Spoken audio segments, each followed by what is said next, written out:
নমস্কাৰ শিক্ষাগুৰুসকল। পোনপ্ৰথমে মই আপোনালোক সকলোকে মোৰ আন্তৰিক ধন্যবাদ জ্ঞাপন কৰিছোঁ। দুদিনৰ আগতে ক্লাছ 1ৰ HPCখনৰ ওপৰত মই যি ভিডিঅ' প্ৰস্তুত কৰিছিলোঁ, সেই ভিডিঅ'টোত আপোনালোকে মোক অজস্ৰ মৰম দিছে। লগতে আপোনালোকৰ মনত উদয় হোৱা বহুতো প্ৰশ্ন মোক কৰিছে, ফোনতে হওক বা মেছেজতে হওক বা কমেণ্টতে হওক। গতিকে মই আজি এই ভিডিঅ'টো প্ৰস্তুত কৰিবলৈ বাধ্য হ'লোঁ, যাতে আপোনালোকৰ মনত উদয় হোৱা প্ৰশ্নসমূহৰ 2-3টা যিকেইটা মই মোৰ ফালৰ পৰা দিব পাৰোঁ, সেই প্ৰশ্নকেইটাৰ উত্তৰ দিবলৈ মই চেষ্টা কৰিছোঁ আৰু তাৰ বাবে এই ভিডিঅ'টো প্ৰস্তুত কৰিছোঁ। আশা কৰোঁ মোৰ এই ভিডিঅ'টোৱে আপোনালোকৰ মনত উদয় হোৱা কিছুমান প্ৰশ্নৰ সমাধান দিব। তেন্তে আহক মই সেই প্ৰশ্নসমূহৰ মাজলৈ যাওঁ।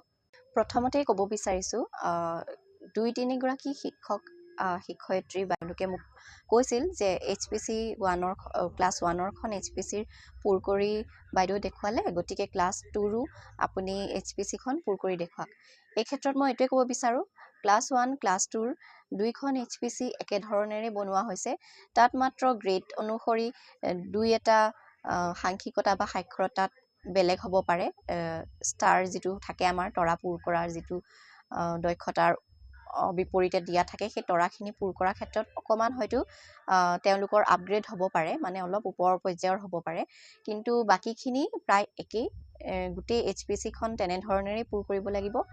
গতিকে মই সেই ছাৰ বাইদেউসকলকো মোৰ ফালৰ পৰা আন্তৰিক ধন্যবাদ জনাইছোঁ, যিহেতু তেখেতসকলে মোৰ পৰা HPCৰ গ্ৰেড 2খন দ্বিতীয় শ্ৰেণীৰখনো মই কেনেধৰণেৰে পূৰ কৰিব লাগে তাৰ ওপৰত এটা ভিডিঅ' প্ৰস্তুত কৰিবলৈ তেওঁলোকে মোক আগ্ৰহ প্ৰকাশ কৰিছে। ইয়াৰ পিছতে মই আৰু এটা প্ৰশ্ন ল'ব বিচাৰিছোঁ। সেইটো প্ৰশ্ন আছিলে ছাত্ৰ ছাত্ৰীৰ উপস্থিতিৰ ওপৰত। এই HPCখনত ছাত্ৰ ছাত্ৰীৰ উপস্থিতিৰ ক্ষেত্ৰত ছাৰ বাইদেউ দুগৰাকীমানে কৈছিলে যে জানুৱাৰী মাহত যিহেতু চৰকাৰী বন্ধ ঘোষণা কৰিছিলে বহুত বেছি ঠাণ্ডা হোৱাৰ বাবে, গতিকে তাৰ কাৰ্যদিন আমি 21 বা 20 দিনেই ৰাখিব লাগিব নে কমাই দিব লাগিব। যদিহে ঠাণ্ডা দিন বা বেলেগ আন কোনো দিনৰ চৰকাৰী বন্ধ ঘোষণা কৰা হয়, তেন্তে সেই দিনকেইটা মাইনাছ কৰি বাদ দি পেলাই বাকী যিকেইটা কাৰ্যদিন থাকে, মুঠ কাৰ্যদিন, সেইকেইটা তাত দিলেই হ'ব। যিহেতু আমাৰ জিলাত সেই বন্ধ দিয়া হোৱা নাছিলে, গতিকে আমি যিখন HPC পূৰ কৰিছোঁ তাত আমাৰ একাডেমিক কেলেণ্ডাৰ মতেই সেই কাৰ্যদিন দিয়া হৈছিলে। গতিকে আপোনালোকৰ ডিষ্ট্ৰিক্টত যিটো হিচাপত সেই বন্ধ দিয়া হৈছে বা যেই দিন দিয়া হৈছে, সেইকেইটা দিন বাদ দি পেলাই বাকীকেইটা দিনতে সেই উপস্থিতিৰ যিটো কাৰ্যদিন আছে, সেই কাৰ্যদিনটো আপোনালোকে পূৰ কৰিব লাগিব। আশা কৰোঁ আপোনালোকে এই প্ৰশ্নটোৰ উত্তৰ পাইছে।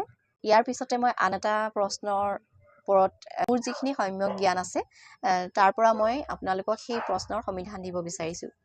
বিশেষকৈ ছাৰ বাইদেউসকলে এই HPCখনৰ সাংখ্যিকতাৰ যিটো ভাগ, সেই ভাগটোত বহুতো প্ৰশ্ন ছাৰ বাইদেউসকলৰ মনত উদয় হৈছে। যিহেতু তেওঁলোকে কৈছে, তেওঁলোকৰ প্ৰশ্নত সুধিছে যে প্ৰথম শ্ৰেণীত 2টা অংক বিশিষ্ট যিবিলাক সংখ্যা, সেইবিলাকৰ যিবিলাক অপাৰেশ্যনছবিলাক আছে, মানে প্ৰক্ৰিয়াবিলাক আছে, আৰম্ভ হৈছে, সেইখিনিতো আমাৰ মান নিৰূপণ 3 নম্বৰটোৰ পৰা আমি দিব পাৰিম। তাৰ আগত যোগ বিয়োগ, সেই 2টা অংক বিশিষ্ট সংখ্যাৰ যোগ বিয়োগবিলাক কৰিব পৰা নাই, গতিকে তাত ষ্টাৰটো কেনেধৰণেৰে আমি পূৰ কৰিম।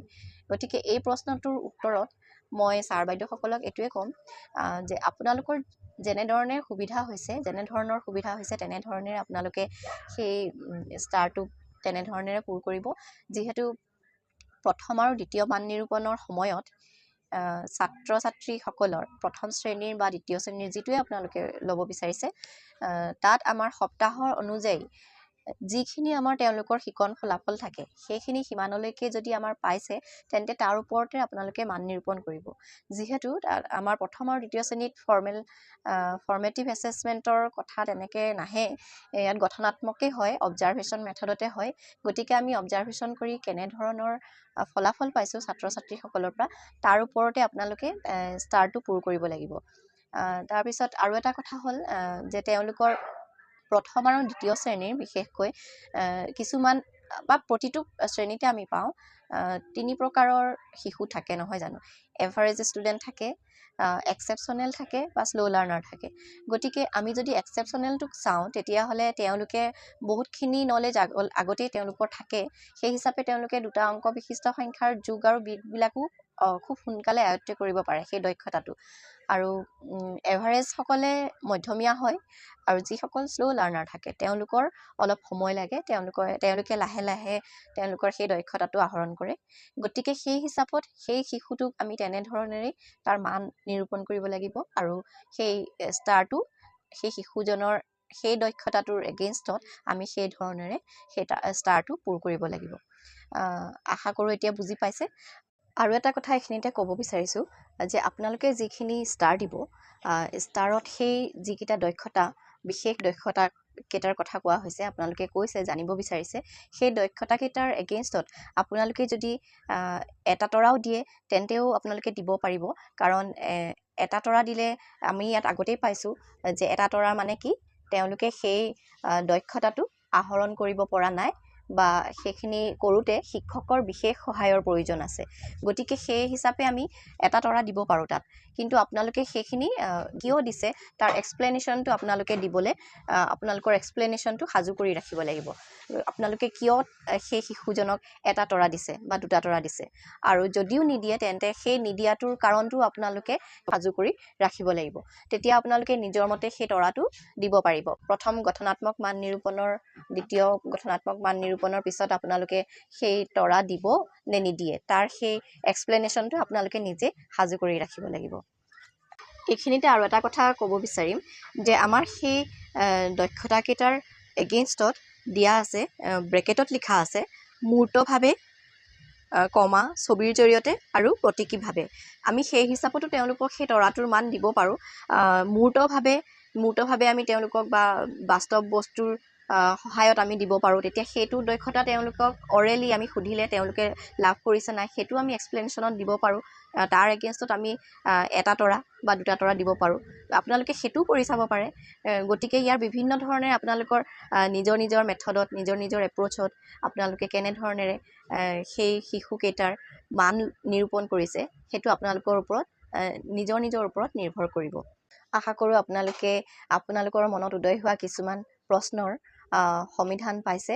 যিহেতু মই কোনো এক্সপাৰ্ট লোক নহয় যোনে আপোনালোকক ইয়াৰ সমাধানটো সঠিকভাৱে দিব পাৰিব।